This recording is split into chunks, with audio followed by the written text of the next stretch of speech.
Muhammadun sayyidul qawlaini wa taqalain wal fariqaini min 'urfi wa min 'ajami ya Rabbi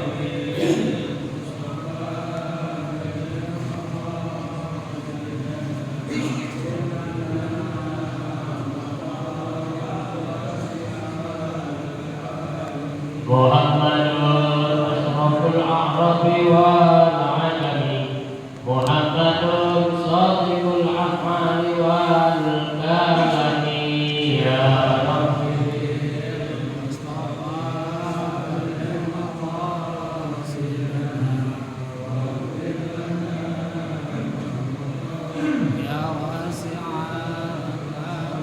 Muhammadun wasidul ma'rufi jami'u Muhammadun sahibul ihsani wal karami ya Rabbi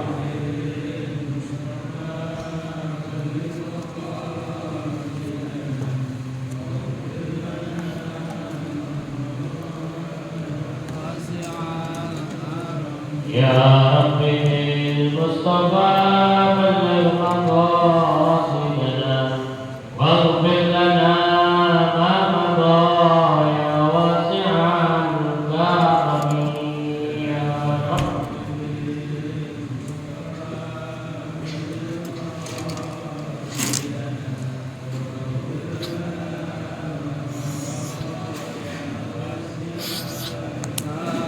Allahumma salli wa sallim wa barik alaihi wa ala alihi al-Fatihah al-Maqbul wa tamam kulli sirri wa maqbul ila hadratir Rasul sallallahu alaihi wa alihi wasallam ila syahadatin zahirah wa batinah fid din wal dunya wal akhirah dafi'atan bi kulli syarrin jalibatan bi kulli khair lana wa li ahbabina wa li masyayikhina wa mu'allimina wa dhurriyyati al-tuqi alaina wa ila jami'il mu'minina wal mu'minat wal muslimina wal muslimat Allah yaghfir lahum wa yarhamhum wa yu'lina bi'adlin min jannah wa yanfa'una bi asrarihim wa amarihim wa ulumihim wa nafahatihim wa barakatihim fid din wal akhirah al-Fatihah ala hadhihi niyyah wa ala kulli niyyatin salihah wa ila hadratin nabiyil mustafa rasulillah sallallahu alaihi wa alihi wasallam bisirril Fatihah. Bismillahirrahmanirrahim. Alhamdulillahi rabbil alamin arrahmanir rahim maliki yaumiddin iyyaka na'budu wa iyyaka nasta'in ihdinas siratal mustaqim siratal ladzina an'amta 'alaihim ghairil maghdubi 'alaihim waladdallin. Amin. Satu Fatihah kita niatkan untuk diri kita, istri kita, anak kita, cucu, mantu, keluarga besar kita, guru kita, tetangga, sahabat, kawan, siapa saja yang saat ini sedang sakit, bersehat, baik yang dirawat di rumah sakit ataupun masih ada di rumah. Semoga Allah Subhanahu Wa Taala angkat penyakitnya, Allah sehatkan badannya, dan Allah kembalikan keafiatan dan Fatihah bersihah wal afiyah. Bismillahirrahmanirrahim. A'udzubillahi minasyaitonir rajim. Bismillahirrahmanirrahim.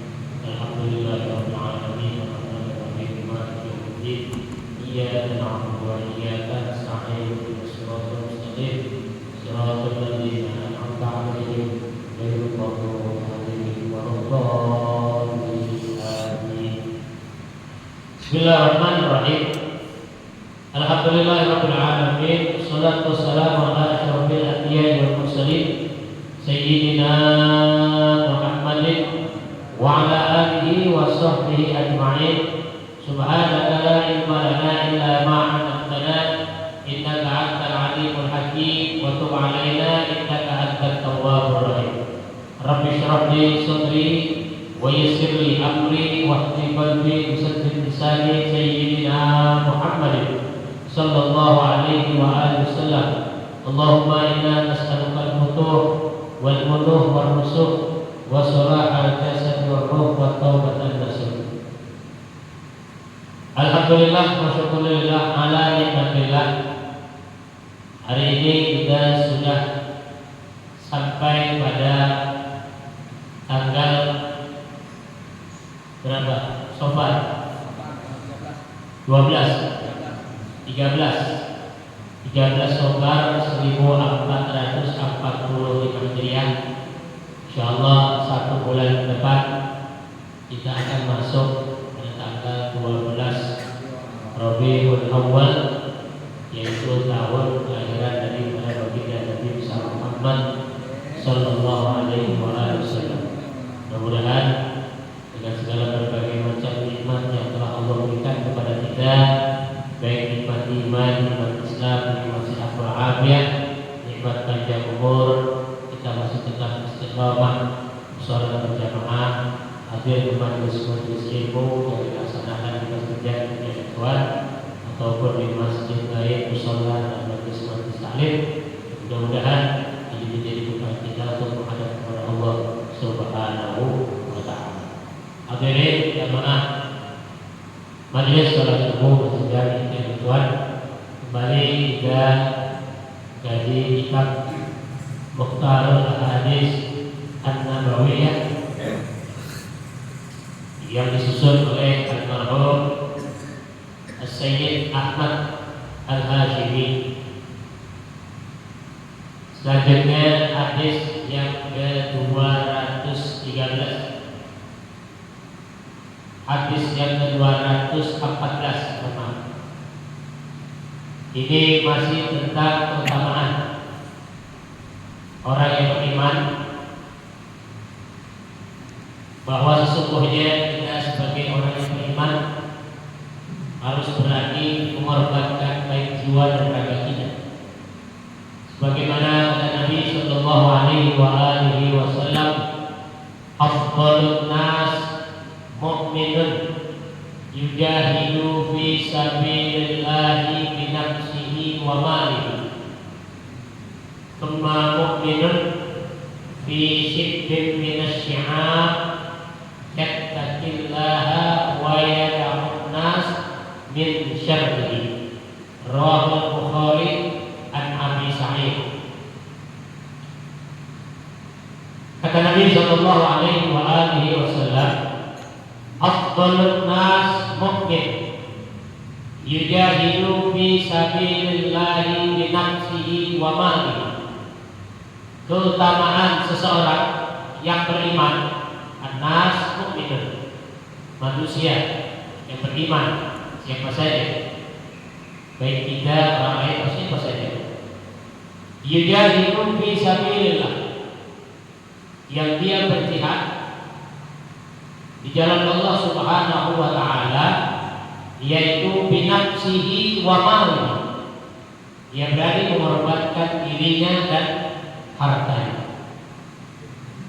Kemarin Agustus kita mengingatkan kepada perjuangan para syahid, para ulama, para habaib, para tokoh-tokoh nasional, para muslimin yang mukmin, yang mereka berjuang merebut kemerdekaan dan mempertahankannya dari para penjajah.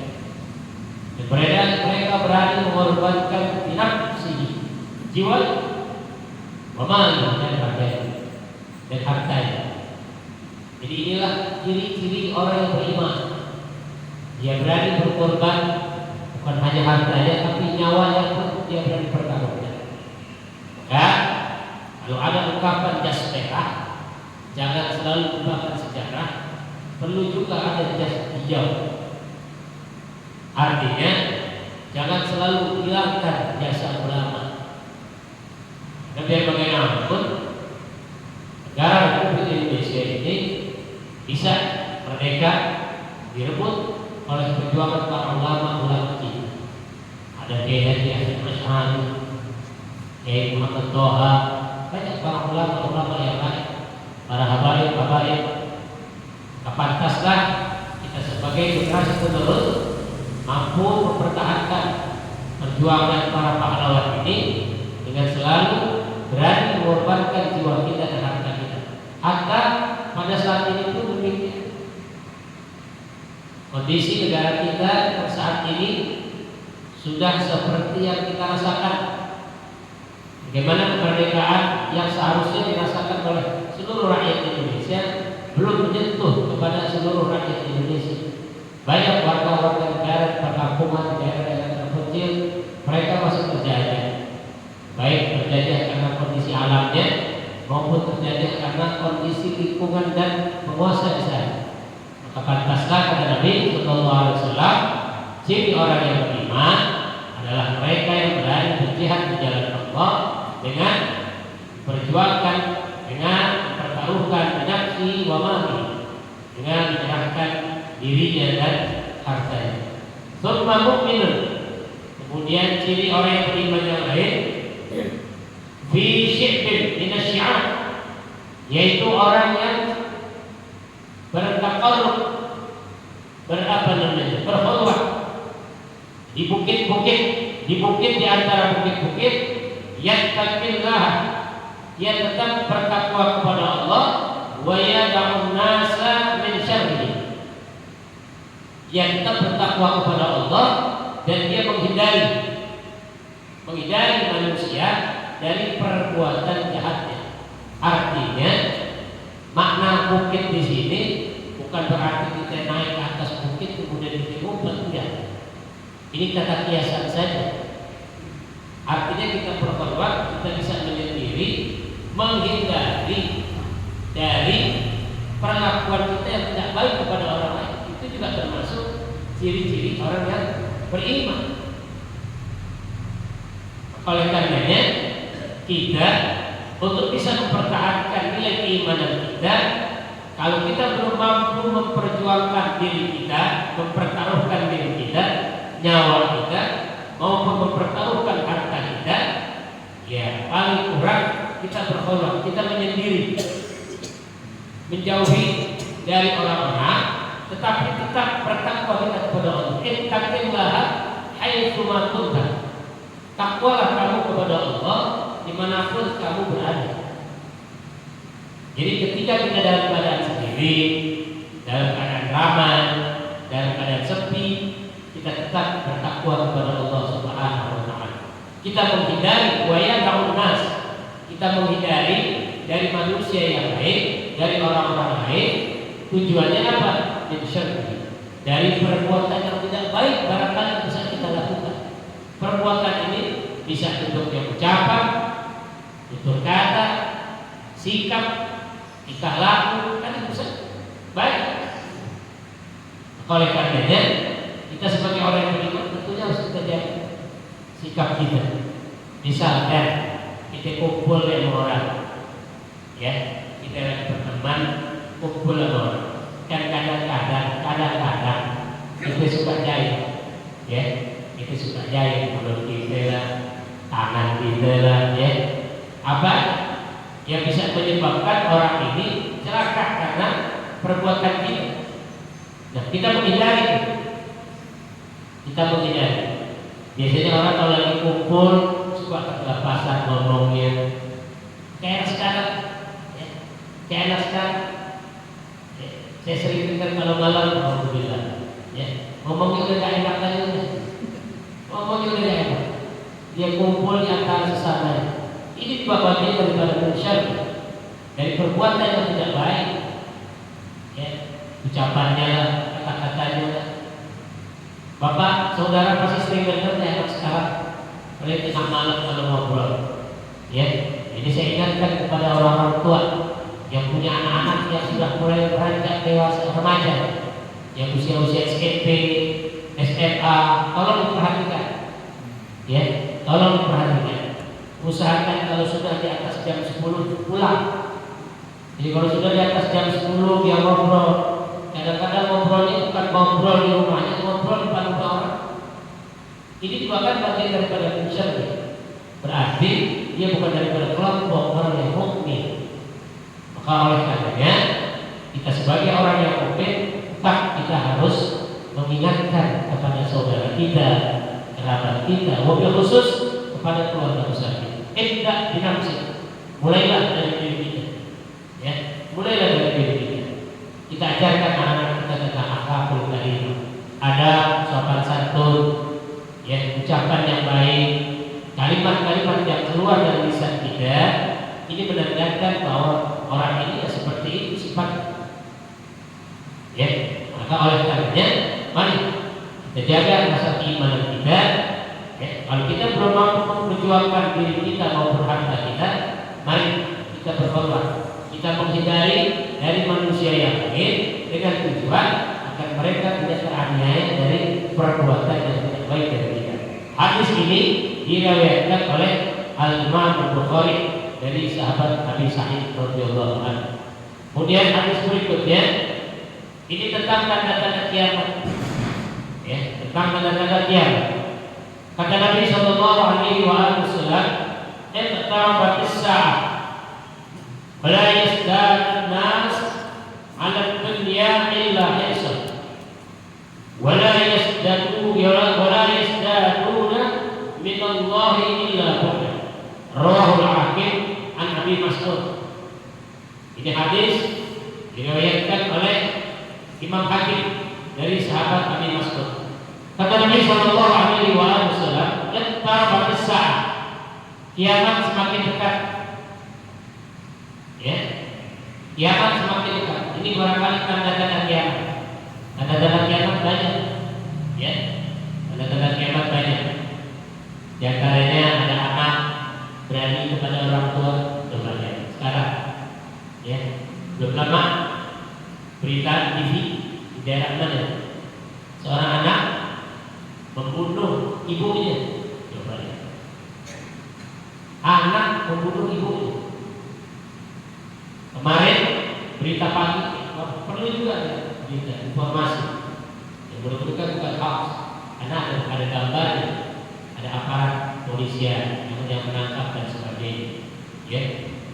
Ketika itu ada anak menganiaya bibinya dianiaya, adik dari ibunya, kemudian melempar neneknya dari lantai 2. Coba lihat. Saya nggak habis pikir. Ini barangkali karena hukum di Indonesia itu terlalu ringan barangkali. Sudah jelas dia berbuat aniaya, sudah jelas dia membunuh orang tuanya, ditangkap oleh polisi, lewat sidang beberapa kali sidang, perlu pengacara yang membela dia, akhirnya hukumannya 20 tahun. Ada yang sudah divonis hukuman mati, nggak jadi, hanya 10 tahun. Coba lihat, bagaimana? Karena hukum di Indonesia itu begitu ringan.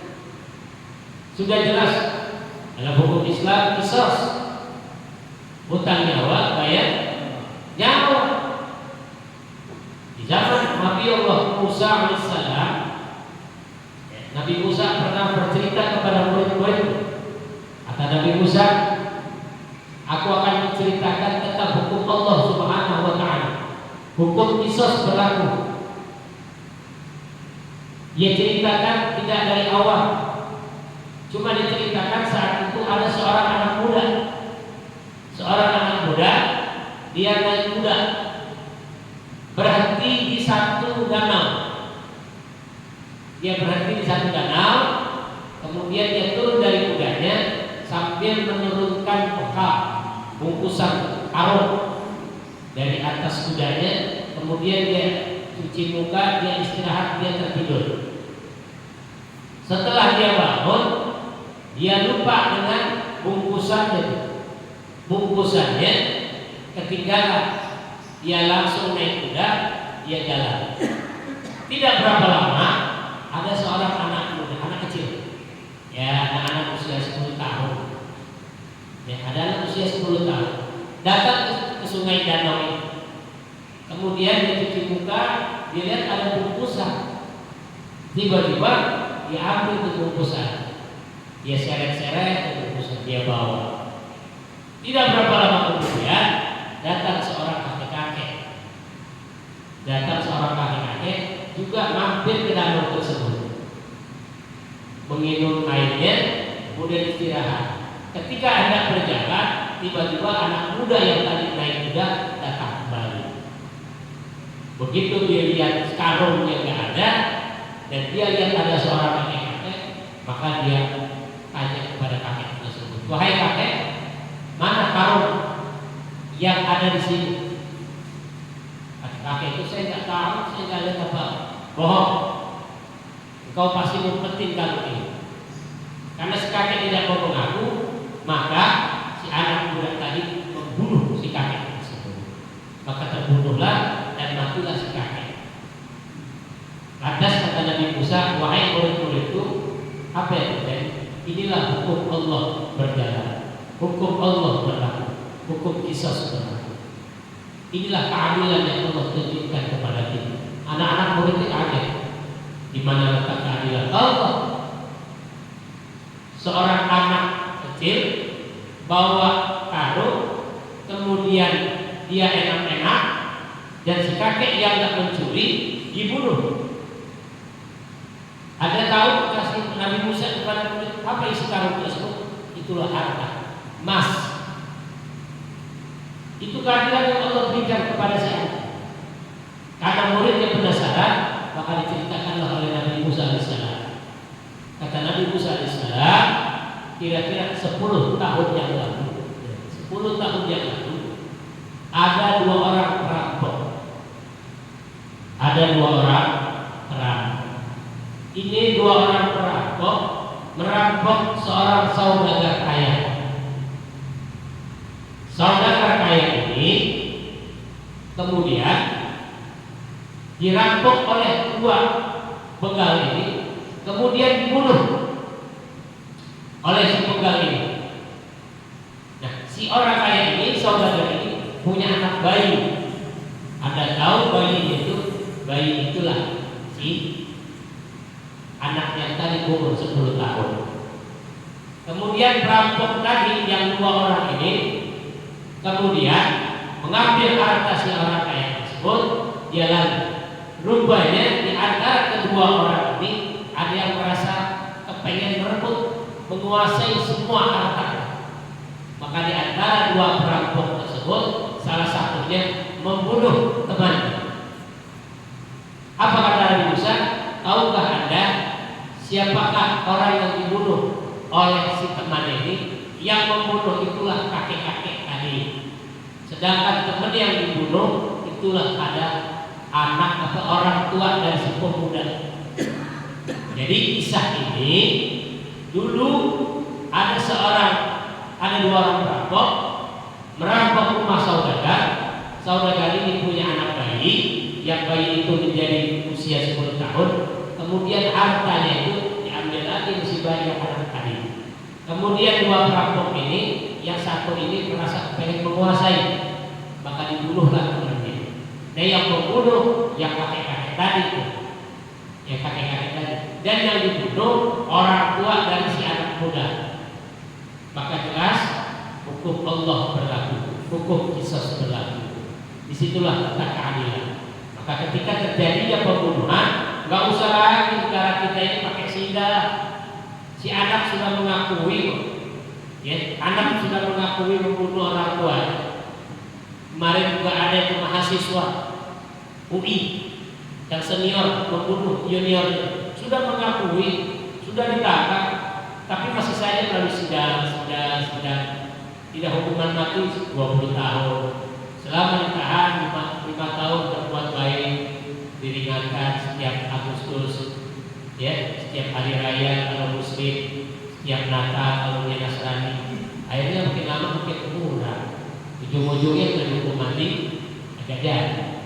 Maka jangan kaget kalau sampai kapanpun akan terus banyak terjadi kasus pembunuhan, kasus perampokan dan sebagainya.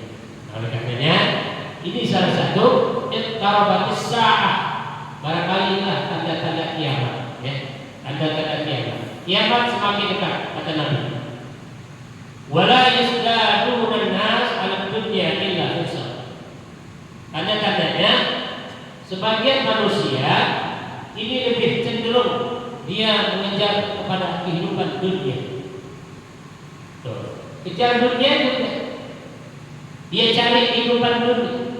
Kemudian wala yasdaduna minallah illa bu'da. Dan dia kepada Allah Subhanahu wa taala semakin jauh. Kan begitu kita lihat sekarang. Ya, kita nggak tahu barangkali si tersangka, si pembunuh membayar hakim, jaksa dan siapa saja yang terlibat terlibat dalam hukum tersebut, maka tiba-tiba hukum menjadi ringan untuk diri. Karena apa? Karena mengejar dunia. Padahal Nabi sudah mengingatkan, "Ikmal lidunyaka ka'annaka ta'ishu abada, wa'mal li akhiratika ka'annaka tamutu wala." Kita boleh mengejar dunia, tapi ingat bahwa suatu saat kita bakal mati. Besok kita bakal mati. Ikmal lidunyaka, kejarlah duniamu, ka'annaka ta'ishu abada, seakan-akan kau hidup selama-lamanya. Silakan saya, tapi harus diimbangi dengan wa'mal li akhiratika ka'annaka tamutu wala. Jangan lupa kau kejar akhirat. Artinya ketika kita mengharapkan kehidupan dunia, apapun yang kita dapatkan kehidupan dunia ini, jangan lupa ini adalah bekal untuk persiapan kita menghadap kepada Allah Subhanahu wa Ta'ala. Karena setiap kita semua bakal mati, kita semua akan meninggalkan dunia, siapapun dia, tanpa terkecuali. Oleh karenanya, mari kita sebagai orang yang beriman, kita jaga nilai keimanan kita. Yang pertama, tentunya ketika negara membutuhkan kita untuk berjuang, agama membutuhkan kita untuk berjuang, mempertahankan negara kesatuan Republik Indonesia ini dengan mempertaruhkan harta kita, nyawa kita, tentunya kita harus siap untuk berjuang fi sabilillah. Pertama, kita berjuang melawan para kafir, para musuh-musuh negara, musuh-musuh agama, yang tentunya harus kita mempertahankan kedaulatan negara kita. Kemudian kita menghindari orang lain dengan tujuan agar orang tersebut tidak teraniaya akibat perbuatan buruk kita. Nah, ada kata yang lainnya, tentunya kita menjaga lisan kita, pergaulan kita, hubungan kita dengan sesama. Oleh karenanya, kita berharap kepada Allah Subhanahu wa Ta'ala agar Allah tetap memberikan keimanan kepada kita, kesabaran kepada kita di dalam menghadapi kehidupan dunia. Dan tanda-tanda nikmat yang sudah Nabi sampaikan, yaitu kita lebih senang mengejar kehidupan dunia, perlahan barangkali kita bisa menahan hawa nafsu kita. Silakan yang kerja, yang mencari rezeki, cari rezeki. Jangan lupa saat-saat waktu sholat tinggalkan pekerjaan kita. Allah memanggil kita, segeralah sholat. Ya, karena memang dengan panggilan yang sering kita ikuti. Pertama, panggilan yang semua orang pengen dipanggil. Yang kedua, panggilan yang orang sudah mulai ogah-ogahan, segan-seganan. Kemudian panggilan yang ketiga, semua orang takut akan panggilan ini. Panggilan yang pertama, yang semua orang pengen dipanggil, yaitu panggilan untuk melaksanakan ibadah haji dan umrah. Siapapun dia, termasuk kita, kepengen berangkat haji, kepengen berangkat umrah, ya, karena kita kepengen menghadap, kita pengen lihat Ka'bah, kita pengen sholat di Baitullah, kita pengen ziarah ke makamnya Rasulullah. Kepengen. Ini panggilan yang pertama. Panggilan yang kedua, orang sudah mulai senang-senang. Apa itu? Panggilan untuk sholat. Ketika Allah panggil melalui suara muadzin, Allahu Akbar, Allahu Akbar, kita masih saja di rumah tara, yang kantor masih saja ngerjain, yang main HP asik main HP, yang nonton masih asik nonton, ya masih tara. Kan begitu Pak ya? Ya, kita introspeksi lah diri kita. Apakah kita seperti itu? Ini panggilan yang sudah mulai kita segan-segan. Kemudian panggilan yang ketiga, yang kita semua takut bakal dipanggil, yaitulah panggilan kematian. Siapa saja yang orang yang sudah siap bakal mati? Kalau ditanya, kita siap mati? Belum. Tapi persiapan kita belum pernah kita lakukan. Oleh karenanya, mari kita sebagai orang yang beriman, kita mempertahankan keimanan kita jaga pergaulan kita, dan kita menghindari ke hukum dunia kita yang berlebihan, sehingga kita lupa kepada Allah Subhanahu wa Ta'ala. Kita mohon kepada Allah Subhanahu wa Ta'ala agar Allah selalu menjaga diri kita, keluarga kita, istri kita, anak-anak kita dari segala rombongan kehidupan dunia yang fana, kehidupan dunia yang tidak abadi, dan kehidupan dunia yang menjadikan kita lupa kepada Allah Subhanahu wa taala. Bismillahirrahmanirrahim. A'udzubillahi minasyaitonir rajim. Bismillahirrahmanirrahim. Alhamdulillahirabbil alamin, arrahmanir rahim, maliki yaumiddin. Iyyaka na'budu wa iyyaka nasta'in. Ihdinas siratal mustaqim. Siratal ladzina an'amta 'alaihim ghairil maghdubi 'alaihim waladdallin. Amin. Bismillahirrahmanirrahim. Alhamdulillahirabbil alamin. Hamdan yuwaffi ni'amahu wa yukafi'u mazidah. Ya Rabbana lakal hamdu kama yanbaghi li jalalikal karim wa 'azimi sultanik. Allahumma shalli wa sallim ala sayyidina Muhammadin wa ala ali sayyidina Muhammad. Allahumma inna nas'aluka ilman nafi'an wa rizqan halalan thayyiban katsiran mubarakan wasi'an wa rizqan halalan wasi'an wa 'amalan mutaqabbalan. Allahumma ahsin 'aqibatana fil umuri kulliha wa ajirna min fitnati dunya wa 'adzabil akhirah. Rabbana atina fid dunya hasanah wa fil akhirati hasanah wa qina adzabannar. Sallallahu ala sayyidina Muhammadin wa ala alihi wa sahbihi wasallam. Subhana rabbika rabbil izzati amma yasifun wa salamun alal mursalin walhamdulillahi rabbil alamin.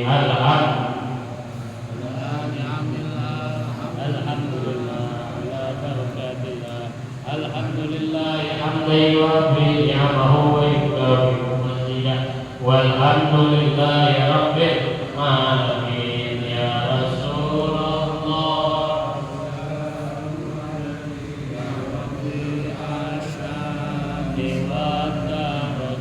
ya Rasulullah, salamun alaik ya Rabbi asyani wa ya Rasulullah, salamun alaik ya Rabbi asyani wa tarati.